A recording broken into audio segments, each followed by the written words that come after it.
Komiði sæl. Ég heiti Sigurbjörg Sigurgeirsdóttir og prófessor í opinberri stjórnsýslu hér við Háskóla Íslands og ég fer með umsjón með náminu í opinberri stjórnsýslu. Ég ætla að kynna fyrir ykkur þessi námskeið eða hvernig námið er uppbyggt í örstuttu máli og ætla þá að byrja á því að benda ykkur á það að þetta tvenns konar nám. Það annars vegar styttranám sem diplómanámið og síðan meistaranám. Aðeins áður við höldum áfram og skiptum þessi betur upp. Þá ætla ég að nefna þetta með fjarnám og staðnám. Og það vegna þess að þessar myndir þá erum við að færa allt námið okkar yfir í fjarnám. Það að segja alfarið fjarnám. Það fyrir engin kennsla í stofu. Hins vegar þá getum við ekki tryggt það að sérnámið í opinberri stjórnsýslu sé alfarið í fjarnámið. Það fer svona svolítið eftir þeim kennurum sem þar koma inn. En námskeiðin sem við erum, eða námið sem við erum með, þessi námslína byggir upp á þessum þremur gráðum. Það er annars vegar diplómanám og svo diplómanám fyrir stjórnendur í heilbrigðisþjónustu og meistaranám sem við köllum hér MPA eða Master of Public Administration. Þá er ágætt að velta því fyrir sér á hverju það mikilvægt. Hvers vegna er framhaldsnám í opinberri stjórnsýslu eftirsóknarvert og mikilvægt? Jú, það sem við hefum gert hérna, ég tók saman hérna 5 atriði sem eru megin niðurstöður úr könnun sem við gerðum meðal útskrifara, meistaranema, sem voru komnir með meistaragráðu og eru að vinna þarna úti og ég tók saman hérna nokkur atriði, 5 atriði sem eru svona megin þættirnir í því sem að þeir nemendur sem eru þegar útskrifaði hjá okkur töldu að hafi skipt megin máli fyrir þá. Það er annars vegar námið eflir fræðilega og hagnýta þekkingu á stjórnun og stjórnsýslu hins opinbera. Námið greiðir leið nemanda inn í fjölbreyttan og lifandi starfsvettvang. Námið gagnast þeim sem vinna hjá eða hafa hug á að vinna eða starfa hjá ríki, sveitarfélögum eða félagasamtökum. Nú í 4. lagi, námið styrkir stöðu nemenda sem eru þegar í starfi. Og að lokum, námið eykur möguleika nemenda til að vaxa í starfi og taka við nýjum áskorunum. Þetta eru megin þættirnir sem að þessi nemendur sem þegar hafa útskrifað hjá okkur með meistaragráðu nefndu í þessari könnun frá 2016. Nú, skoðum núna námið. Annars vegar þá er þetta diplómanám sem er 30 eininga nám sem skiptist í annars vegar skyldunámskeið og valnámskeið og í skyldunámskeiðunum þá þurfa nemendur að taka 2 námskeið, 6 einingar hvort námskeið, þannig að í heildinni 12 einingar. Og síðan taka þeir 18 einingar í valnámskeið.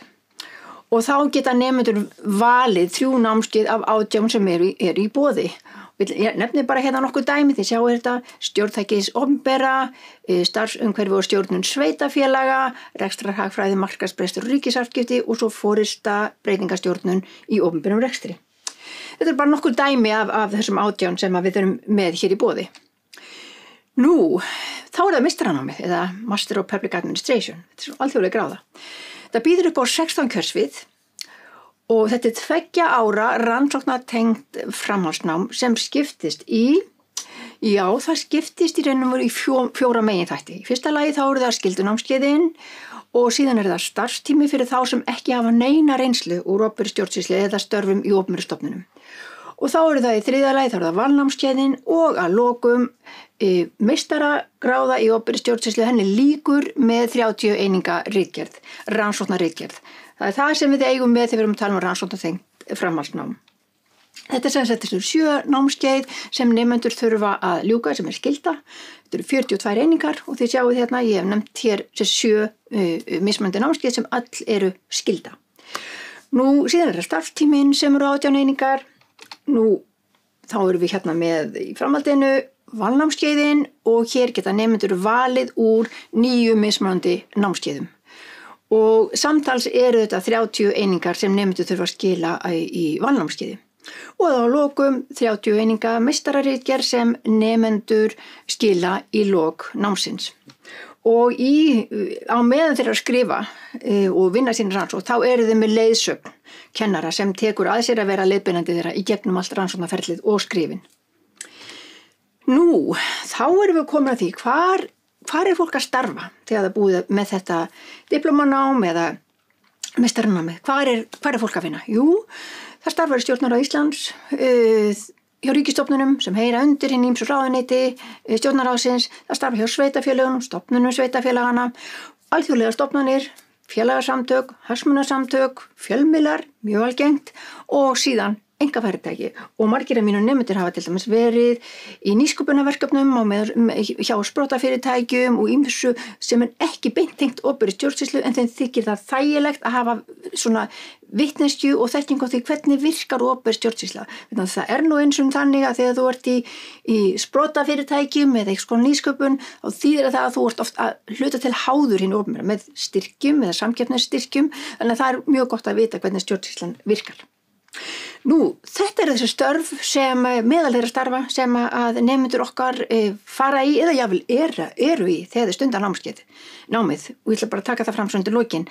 Þetta oftast nám með starfi og þar að leiðandi hefur flestum okkur nemendum þó þægilegt að geta nálgast fyrirlestrana og spurt og svara þættina og þessi verkefni sem fyrir þeim liggja þegar þeim hentar.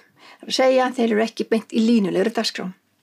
Oft þetta mjög upptekið fólk og vill geta svona hagað sínu spretti í náminu þegar þeim hentar. Nú, það sem ég vildi segja svona að lokum þetta að hvet ykkur til þess að nýta þessu þjónustu og hafa samband. Hafið samband, það hafa samband með tölvupósti eins og þið sjáið þarna í síma eða netspjalli. Endilega spyrjist þið fyrir og kynni ykkur þetta nánar. Og þegar það að kemur þá getur verið að skoða líka kennsluskrána og þegar kennsluáætlun liggja fyrir, yfirleitt hálfu mánuði fyrir námið, fyrir áður en námið byrjar, þá þetta að kynna sér drög að kennsluáætlunum námskeiðana. Nú þá var ekki meira sem ég ætla að segja við ykkur í bili en ég hvet ykkur eindregið til þess að kynna ykkur þetta nánar og ósku síðan að lokum velkomin í námið opinber stjórnsýsla hér við stjórnmálafræðideild Háskóla Íslands. Og þá aðeins eitt eftir að þakka ykkur kærlega fyrir og verið sæl.